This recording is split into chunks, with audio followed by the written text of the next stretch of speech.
A simple job, they said. Frankie Dawson never signed up to fight a war. She was a mechanic, damn it, not a soldier. But as the blaring alarms of Juno 7 Station screamed through the metal corridors, and a distant thunder of explosions shook the deck beneath her boots, she knew one thing for certain. She was not getting paid enough for this. A support technician had called her in for a routine repair on the station's plasma coolant systems. It was supposed to be a quick in-and-out job. Replace a few corroded couplings, run a diagnostic, and maybe, just maybe, get back to her cargo ship before lunch. But instead of an easy payday, she got an alien invasion. The Xalveth Empire, a war-hungry civilization that had already crushed half a dozen colonies, had arrived in force. Their Dread Legion, elite, six-armed warriors wrapped in thick, chitinous power armor, had stormed the station within minutes, wiping out the human defense forces like they were nothing more than an inconvenience. Frankie had barely made it to a maintenance tunnel before the airlocks were breached. From her hiding spot, she watched the last of Juno 7's security team get torn apart by plasma fire and wickedly curved Xalveth blades. Commander Reynolds, the station's last-ranking officer, had managed to send out an emergency distress call before being cut down by one of the towering aliens. Now, the station was silent, except for the sound of distant, methodical boots clanking against metal as the Xalveth warriors secured their new prize. Frankie exhaled, gripping her wrench tighter. Well, she muttered to herself, this is some real bullsh. A deep, inhuman voice cut through the station's comm system. Humans of Juno 7, your resistance is over. Frankie scowled, inching closer to the vent's opening. Through the grated metal, she could see the alien commander standing tall in the middle of the main docking bay. High Commander Vorsk. She recognized him from the propaganda feeds back home. A warlord who had personally led the destruction of 3 human colonies. His 6 armored limbs rested on the hilts of sheathed plasma blades, and his violet-hued exoskeleton gleamed under the station's emergency lights. His warriors flanked him, towering figures exuding confidence, strength, and the unshakable belief that this battle had already been won. This station is now under the dominion of the Xalveth Empire, Vorsk continued. Any remaining survivors will surrender immediately. Your struggle is meaningless. Frankie sighed. That's the problem with these arrogant bastards, she muttered. Always so damn sure of themselves. She wasn't a soldier, but she knew machines. And Juno 7 was just one big, complicated machine, with a lot of things that could break in really inconvenient ways. Frankie pulled up a station blueprint on her datapad, her eyes narrowing. The Xalveth had taken the docking bay and command center, but they didn't seem to realize the maintenance tunnels ran through the entire station like veins. They were focusing on military control, not the infrastructure. Big mistake. A cruel grin spread across Frankie's face. She wasn't going to fight them head-on. That would be stupid, but she was going to make their lives hell. Her first stop? The station's main power grid. The first strike. Crawling through the maintenance shafts, Frankie moved with purpose. Her father had been a shipbreaker back on Mars, and she had learned 2 things from him. 1. Everything breaks if you hit it hard enough. 2. A well-placed explosion solves most problems. She reached the power hub, a cramped, dimly lit chamber filled with humming generators and coolant conduits. Pulling open a control panel, she rewired the station's emergency protocols to send false alarms across multiple sections. Then, she overloaded the plasma coils feeding the docking bay lights. A few keystrokes later, and the entire docking bay plunged into darkness. Frankie didn't have to see them to know what happened next. The Xalveth, so used to their advanced HUD displays and bioscanners, suddenly found themselves blinded by a well-placed electromagnetic pulse. Their armor's sensor arrays fried instantly, leaving them stumbling in confusion. Then, the station's emergency flood systems activated, dousing them in thick, white industrial foam. Fire suppression, but Frankie had modified it to include a lovely conductive agent, meaning their plasma weapons shorted out the moment they tried to fire. Oh, and just for fun, she remotely sealed every bulkhead leading into the docking bay. trapping Vorsk and his warriors inside. Frankie leaned back against the cold metal of the service tunnel, grinning as she listened to the frustrated roars of the aliens now stuck in their own mess. She wiped a bit of sweat from her brow, tightened her grip on her wrench, and checked her datapad for the next critical system she could accidentally break. "This is going to be fun," she muttered. And for the first time since the invasion started, she felt something close to hope. How to take down an army with duct tape and spite. Frankie Dawson had no business fighting an intergalactic war, but she had a lifetime of experience fixing things. And, more importantly, breaking them. As she crawled through the maintenance shafts of Juno 7 Station, the furious roars of trapped Xalveth warriors echoed behind her. She smirked, blinding them, frying their weapons, and sealing them in the docking bay. That was just the warm-up. She wasn't stupid. The Xalveth were faster, stronger, and trained for war. If they ever caught her in a fair fight, she'd be pasted on a bulkhead. So she wasn't going to fight fair. She was going to turn this entire station into a death trap. Sabotage 101.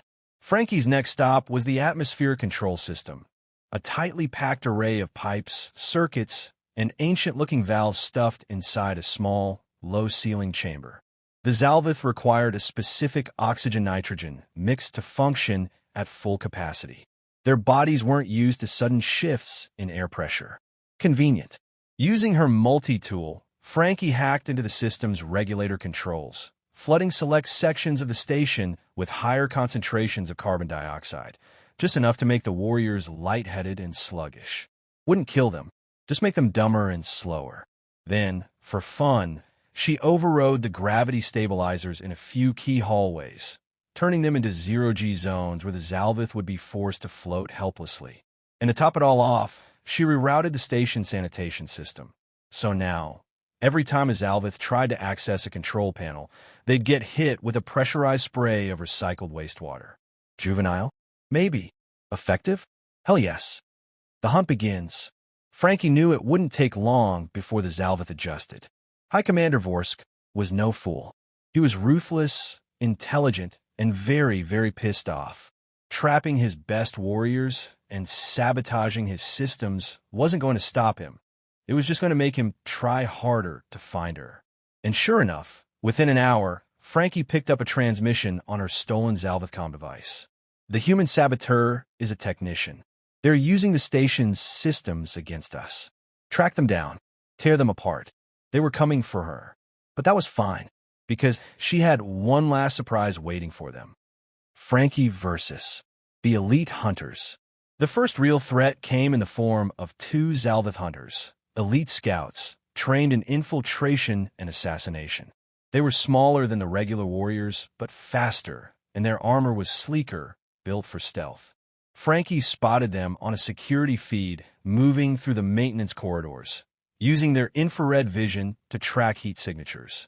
She had exactly 2 minutes before they found her, so she made them come to her on her terms. The trap. Frankie positioned herself in a narrow access tunnel, a dead end from their perspective. Then, she made just enough noise to draw them in. As soon as they entered, the first hunter lunged, a blur of chitin and metal, moving with terrifying speed. Frankie barely had time to react before it slashed at her with a curved plasma dagger, the blade scorching the wall beside her head. But she wasn't fighting them. She was stalling, because the second the hunter stepped inside, it triggered the pressure sensor she'd planted. The electromagnetic coil she'd rigged to the ceiling slammed down with crushing force, pinning the first hunter against the floor with a 500-pound steel plate. One down. The second hunter whirled on her, claws flashing, but Frankie was already swinging her wrench, right into its knee joint. The Xalveth let out a shriek as its leg buckled, and Frankie didn't hesitate. She jammed a high-voltage capacitor into its exposed armor joint and hit the switch. A blast of electricity surged through its body, and the alien convulsed violently before collapsing, twitching. Frankie exhaled, stepping over the unconscious alien. "Should have sent more than 2, she muttered. The legend begins. The death of the hunters sent a ripple through the Xalveth ranks. They had never encountered a single human taking down an elite squad with nothing but a wrench, some industrial equipment, and a mean streak. Rumors began to spread. The Xalveth warriors, once confident, started glancing over their shoulders. They spoke in hushed tones about the phantom in the machines, the ghost in the wires. High Commander Vorsk was furious. This was no longer a simple occupation. It was a battle of wills. And Frankie? She was just getting started. You call it a warship? This is a warship. Frankie Dawson had never stolen a warship before. But hey, first time for everything. She crouched in a dimly lit maintenance shaft, staring through the grated vent at her target. The Xalveth command cruiser, docked in Juno 7's upper hangar. It was massive, all sleek black metal and glowing plasma conduits, built for planetary invasions and orbital domination. It carried dozens of strike fighters, a crew of over 500, and enough firepower to wipe out Moon. And in about an hour, it was going to belong to her. The plan. Frankie had been hitting the Xalveth where it hurt for nearly a day now. The station was falling apart under their feet. Air pressure glitches, gravity failures, coolant leaks, hack comm systems blaring human rock music at full volume. But no matter how many of them she humiliated, High Commander Vorsk wouldn't leave. So if she wanted to get rid of him, she had to make it personal. She activated the stolen Xalveth comm device, tapping into their encrypted channels. "Hey, big guy," she said, smirking. "Hope you're enjoying my hospitality. Thought I'd let you know. I'm taking your ship. You know, the big scary one." A moment of silence. Then Vorsk's voice, cold and seething. "You dare?" "Oh, I'm more than dare, buddy. I'm already inside your ship. Thought I'd give you a fighting chance before I start blowing things up. So, you coming, or am I flying this thing out of here with your warriors still on board?" She cut the transmission before he could respond. She didn't need to hear his answer. She knew he was coming. The heist begins. Frankie slipped into the hangar, sticking to the shadows as Xalveth engineers patrolled the docking bay. They were scrambling, trying to repair the damage she'd already done to the station. She reached a security console, popped open the panel, and got to work. Step 1. Isolate the ship. She disabled the docking clamps, making sure once the engines ignited, they couldn't be stopped. Step 2. Clear the pests. She hacked into the ship's internal security, locking down corridors, venting rooms to force out crew members, and rerouting patrol routes so that half the Xalveth were chasing phantom alerts. Step 3. Get inside. She bolted across the open floor, ducking behind supply crates as she moved. When a pair of Xalveth warriors turned toward her, she grabbed a fuel canister, lit the end with a welding torch, and sent it rolling toward them. It exploded in a blinding fireball, sending them flying into the bulkhead. Before the flames even died down, she was at the boarding ramp, wrenching open a panel and hot-wiring the entrance hatch. With a hiss, the doors slid open. She was in. High Commander Vorsk's last stand. Frankie sprinted through the corridors of the command cruiser, boots clanging against the metal floor. She knew she had minutes, maybe less, before Vorsk arrived with a kill squad. She reached the bridge, slammed the door controls, and locked it down tight. The ship's AI hummed to life, its interface glowing a deep purple. Unauthorized access detected. Frankie grinned, cracking her knuckles. "Yeah? Well, let's fix that." She pulled out a datapad loaded with Xalveth encryption overrides, stolen from the dead hunters she'd taken out earlier, and plugged it into the control terminal. The ship's AI stuttered. Recognizing command structure. High command authorization override accepted. Frankie's grin widened. "That's what I thought." The ship was hers. But before she could celebrate, the bridge doors exploded inward. Vorsk stormed in, flanked by 2 elite guards. His 6 arms flexed, his armor gleamed under the emergency lighting, and his plasma blades hummed to life. "You have defiled my ship, human," he growled. Frankie twirled her wrench. "Technically, I stole it.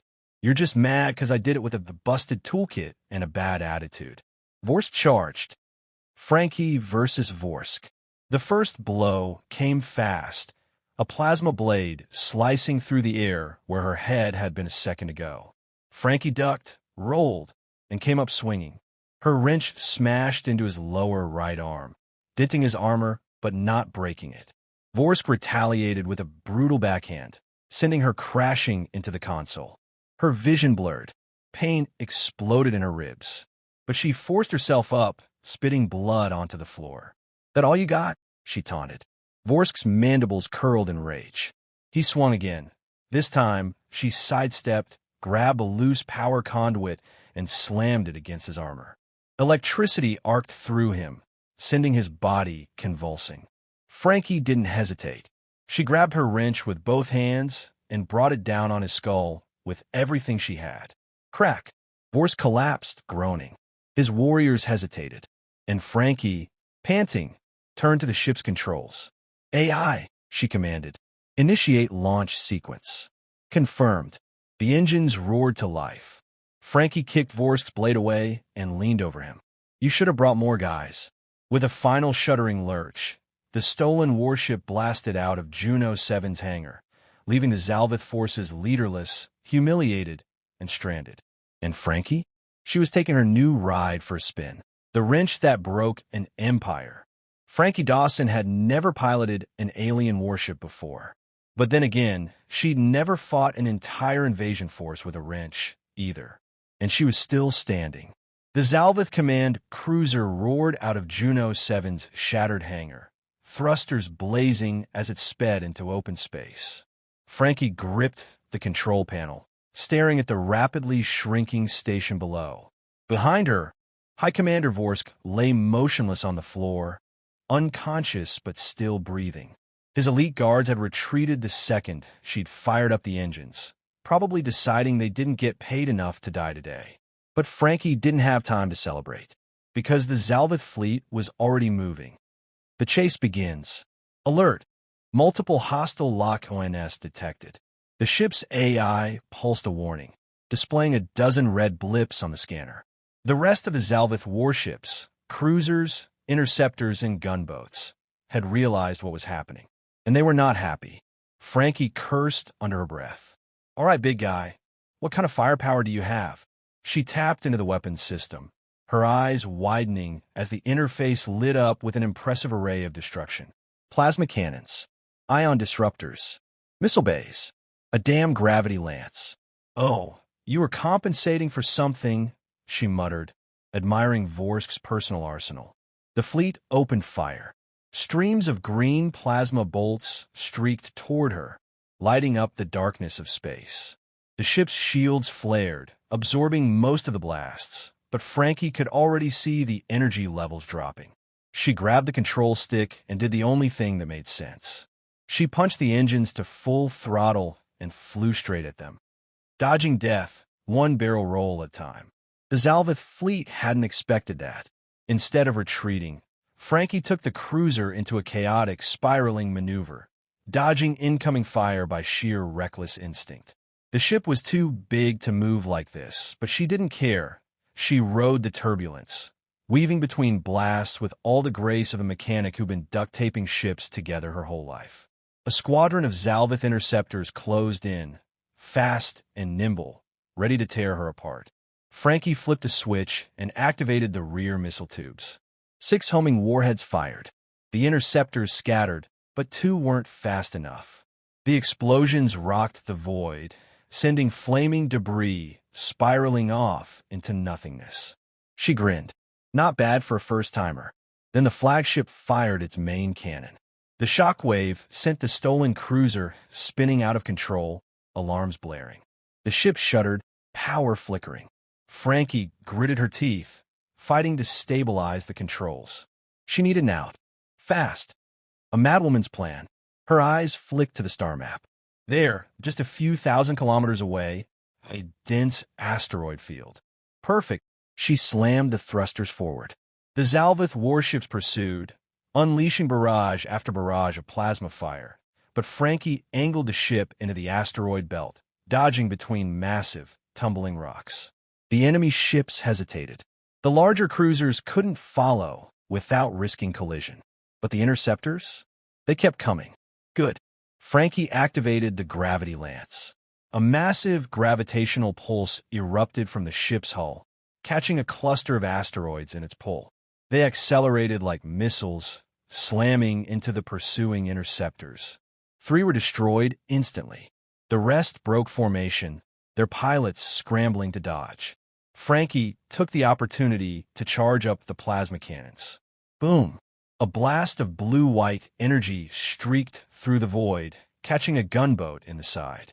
The ship erupted in flames, breaking apart in a silent explosion. The fleet hesitated. She just crippled a squadron of their best pilots in her own flagship, and then she broadcasted to the fleet a message to the Empire. Frankie activated the ship's wideband transmitter and leaned into the mic. "Attention, Xalveth Empire," she said, her voice dripping with exhaustion and sarcasm. "This is Frankie Dawson, mechanic first class, current owner of this very expensive warship." She let that sink in. "I just want you all to know, I'm not a soldier. I'm not a general. I'm literally a woman with a wrench. And I just made you all look really, really stupid." Silence. Then, from the comms, she heard low, angry hissing. Vorst's voice, weak but still venomous. "You think this is over, human?" Frankie laughed. "Oh, I don't think it's over. I think it's just getting started." She leaned over to the navigation panel and punched in coordinates. "See, I'm taking the ship somewhere special, back to human space. And when my people get their hands on this tech..." She grinned. "You're going to wish you never came here." And with that, she jumped to light speed, leaving the humiliated Xalveth fleet behind. The beginning of a legend. Hours later, Frankie leaned back in the captain's chair, rubbing her sore shoulders. She'd done it. She'd stolen a warship, humiliated an empire, and somehow lived to tell the tale. And when she reached human space, she was going to get the biggest, greasiest burger in the entire galaxy. But for now, she just smiled, staring out at the endless stars. The Xalveth would never forget her name. And Frankie Dawson, the mechanic with a wrench, had just changed the fate of the galaxy.